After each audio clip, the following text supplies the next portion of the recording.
আমার কাছে আসার সিদ্ধান্ত নিয়ে ভালো করেছিস। মামা মাকে ফোন করেছিল, জানিস আমি মামাকে বলে দিয়েছি আর কেউ না জানুক, তুমি আর মামি তো জানো আমি চৈতির জন্য দুনিয়াটা লুটিয়ে দিতে চাই। বল চৈতি, কোন শর্তে তুই টাকাটা নিতে চাস? শর্ত? হ্যাঁ শর্ত। 1 নম্বর শর্ত, তুই আমাকে বিয়ে করতে রাজি হলে শুধু ব্যাংক লোনের টাকা কেন, আমার সবকিছু তোকে আমি দিয়ে দিব। আর 2 নম্বর শর্ত? বউ হিসাবে না পেলেও তুই যদি আমার সে 1 রাত কাটাস তাহলে আমি তোকে 50 কোটি টাকা দিব। তুই কি মনে করেছিস আমি নষ্টা মেয়ে? দেহ ব্যবসাটা আমার পেশা। তোর কাছে টাকার জন্য আমি নিজেকে বিক্রি করতে ছুটে এসেছি? তুই যদি মনে করে থাকিস তোর মতো সওদাগরের কাছে আমাকে আমি নিলামে তুলবো, তাহলে তুই ভুল করেছিস, ভুল। শোন, তোকে দেখে যত বেশি ঘৃণা হচ্ছে তার চেয়ে অনেক বেশি ঘৃণা হচ্ছে নিজের প্রতি নিজে, যে তোর মতো লোফারকে আমি বন্ধু মনে করেছিলাম।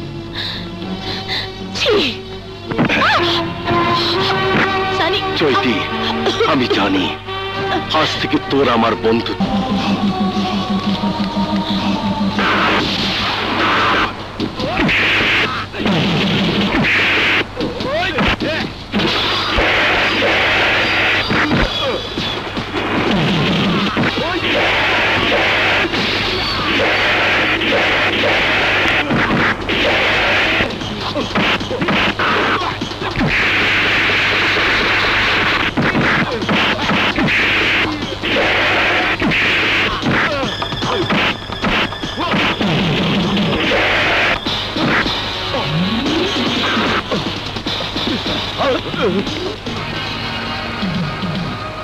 অনেক কিছু বলেছি।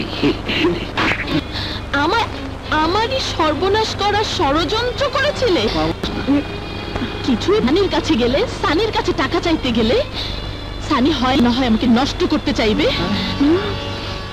কি আমার আপনজন হয়ে এত বড় শত্রুতা করেছিলে কিসের লোভে? বলো কিসের লোভে? বলো কিসের লোভে? চুপ। আর একটা কথা না বলে তুমি এই মুহূর্তে তোমার বউকে নিয়ে এ বাড়ি থেকে বেরিয়ে যাও। একদম ঠিক বিচার আপামনি। দুষ্ট গরুর চাইতে শূন্য গোয়াল অনেক ভালো। বাইরে গা, নাইলে কিন্তু তোমাকে আমি ঘাট ধরে বাই করে দেবো।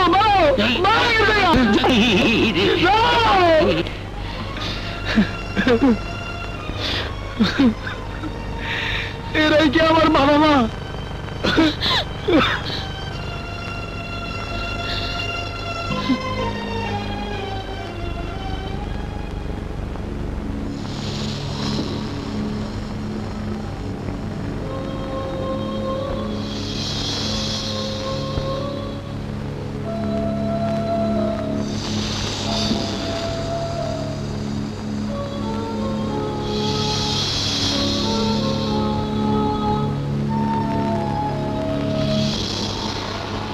আমি আগেই বলেছি আমি একজন পরোপকারী মানুষ। আর তাছাড়া আপনি যদি রাস্তায় ধর্ষিতা হতেন তাহলে আপনার আগে আমার নামটাই পত্রিকার হেডলাইনে চলে আসতো। সবাই বলতো শিল্পপতি ইকবাল খানের স্ত্রী ধর্ষিতা।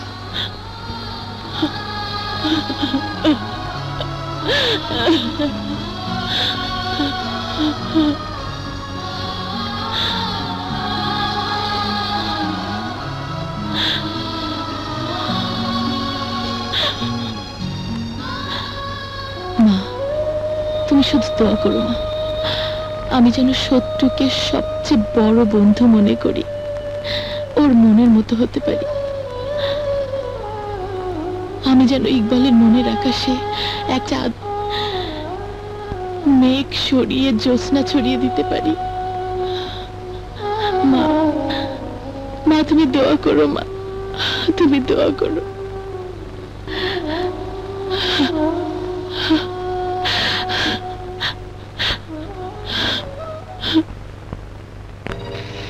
চৈতি আমাকে বের করে দিয়েছে, তাতে আমার কোনো কষ্ট হয়নি। আমার কষ্ট হয়েছে তোমাকে অপমান করার জন্যে, আর তোমার অপমান আমার গায়ে লেগেছে। কিন্তু এই অপমানের জবাব তোমাকে দিতেই হবে, আর এই জবাব দেওয়ার একমাত্র রাস্তা নিলামে সবকিছু কিনে নিয়ে চৈতিকে ঘাড় ধরে বাড়ি থেকে বের করে দেওয়া। তুমি ঠিকই বলেছ মামা, আমি নিলাম ডাকবো, সেই নিলাম ডাকবো। আজকে আমরা যে নিলাম ডাকতে যাচ্ছি তা হচ্ছে চৈতি গ্রুপ অফ কোম্পানির বাড়ি ঘর সহ সম্পত্তি। ব্যাংক থেকে ঋণ নিয়ে সময় মতো পরিশোধ করতে পারেনি বলে ব্যাংক চৈতি গ্রুপ অফ কোম্পানিকে দেউলিয়া ঘোষণা করছে। 10 কোটি, 10 কোটি 1, 10 কোটি 2,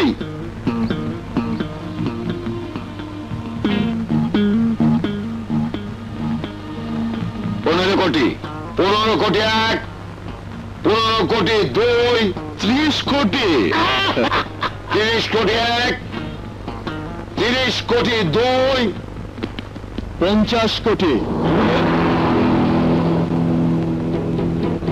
50 কোটি 1, 50 কোটি 2, 50 কোটি 3। Wait.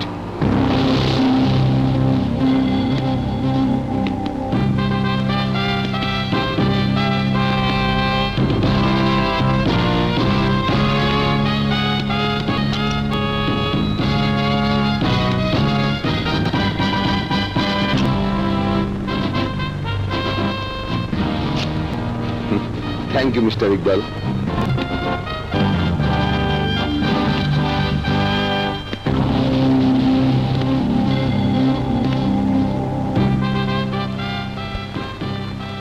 এটা কি করে সম্ভব?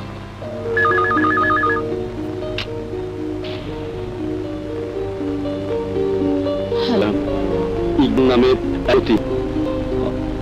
আপনার সবকিছু নিলামে কিনে নিয়েছেন।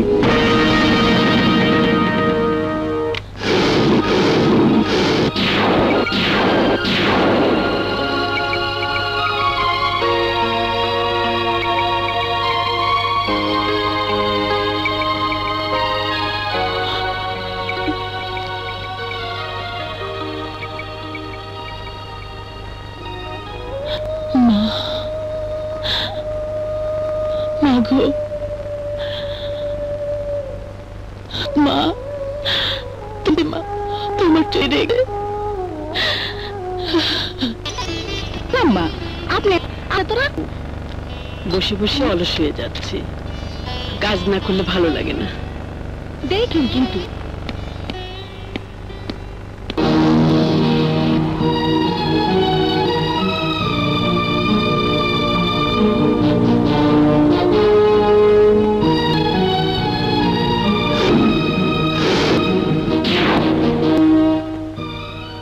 মা,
মনে করেছো, আমাকে তুমি ক্ষমা দাও, আমাকে তুমি ক্ষমা করে দাও।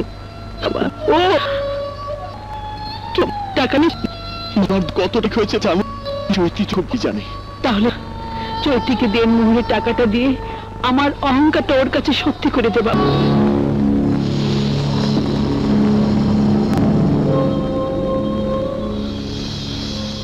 চৈতি চৌধুরী,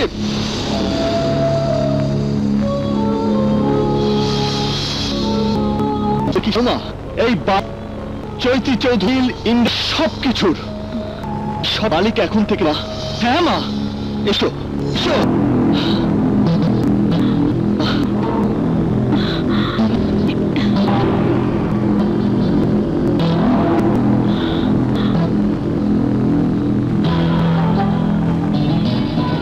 দাঁড়াও মা, এখানে দাঁড়াও, এখানে দাঁড়াও মা। নাও ধরো, আয় আয়।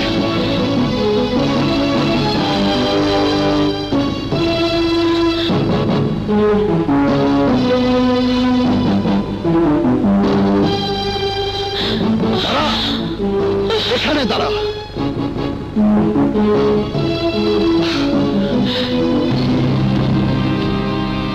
আমি এই দৃশ্যটাই দেখার জন্য এতদিন অপেক্ষা করেছিলাম মা।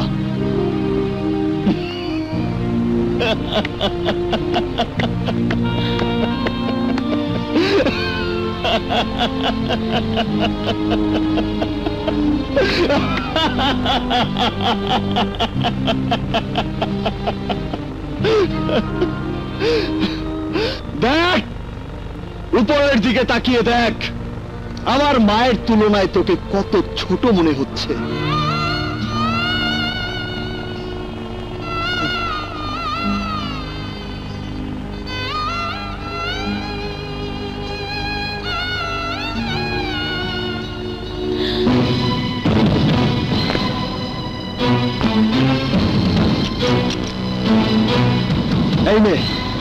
এই নে তোর মোহরের টাকা।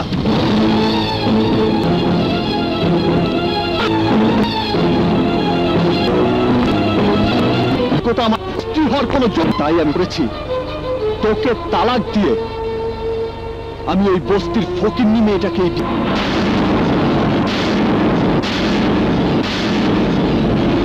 কাজল।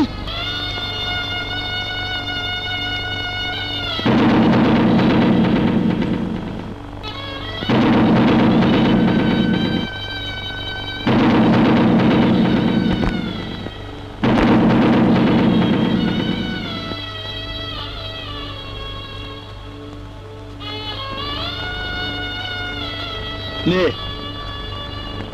তালাকনামায় সই কর।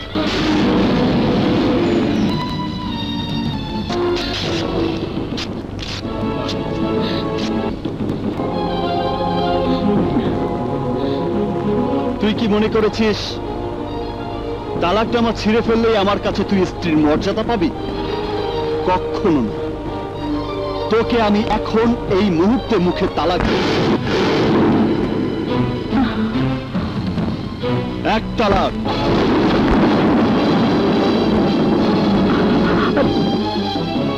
দুই তালাক,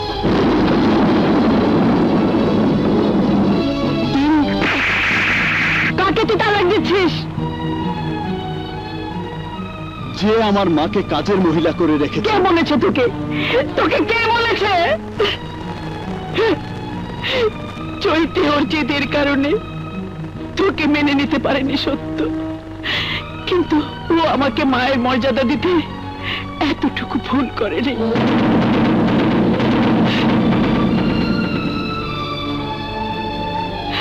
আজ তুই বাড়ির মালিক সেজে চৈতিকে বের করে দিচ্ছিস, চৈতিকে তালাক দিয়ে কাজলকে বিয়ে করবি।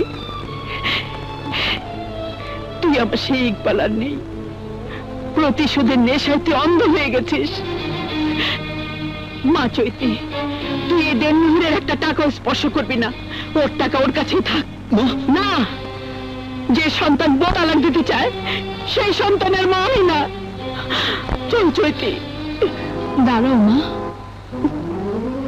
তোমরা দুজনেই তো দুজনের কথা বললে না, আমাকে কিছু বলতে দাও। তোমার সন্তান তো অন্যায় কিছু করেনি, আমি তো ওকে কম অপমান করিনি, তাহলে কেন প্রতিশোধ নিতে চাইবে না? আমি সত্যি তো একটা অহংকারী মেয়ে ছিলাম। আমার সেই অহংকারী জেদটা আমাকে আজ উপর সিঁড়ি থেকে নামিয়ে এখানে এনে দাঁড় করিয়েছে। এজন্য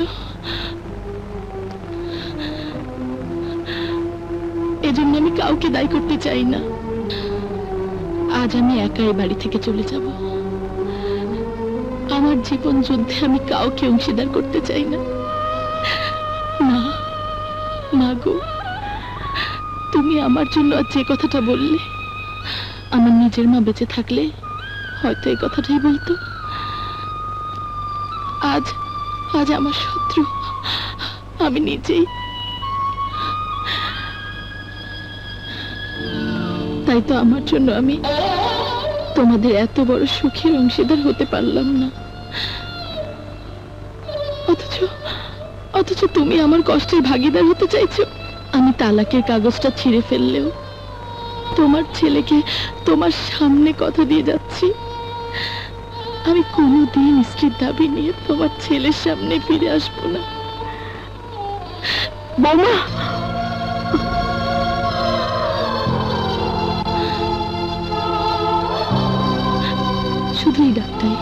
শুধু এই ডাকটাই আর একবার ডাকো মা।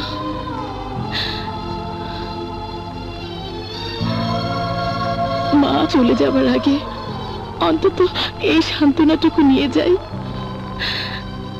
আমি তোমার ছেলের বউ হতে না পারলেও তোমার তো বৌমা হতে পেরেছি।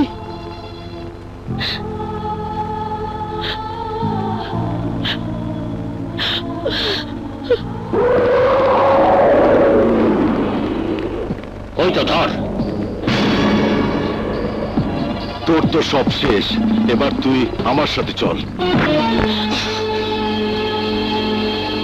চৈতি আমার স্ত্রী,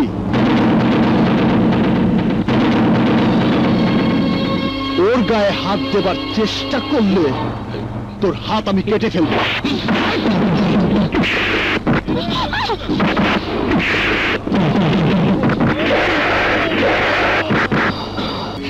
ইকবাল দেখ, আমার হাতের লেখাটা কিন্তু পচে গেছে।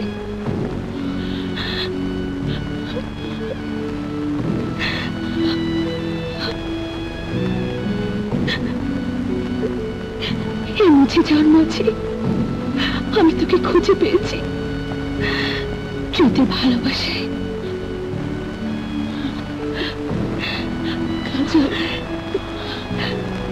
আমি তোর সামনে দাঁড়িয়ে তোকে মুখ পেতে বাঁচাতে পারিনি, অথচ চৈতি তোর জীবন বাঁচিয়ে রেখে তোকে বাঁচিয়ে দিয়েছে। ভালোবাসার খেলায় সত্যি আমি হেরে গেলাম।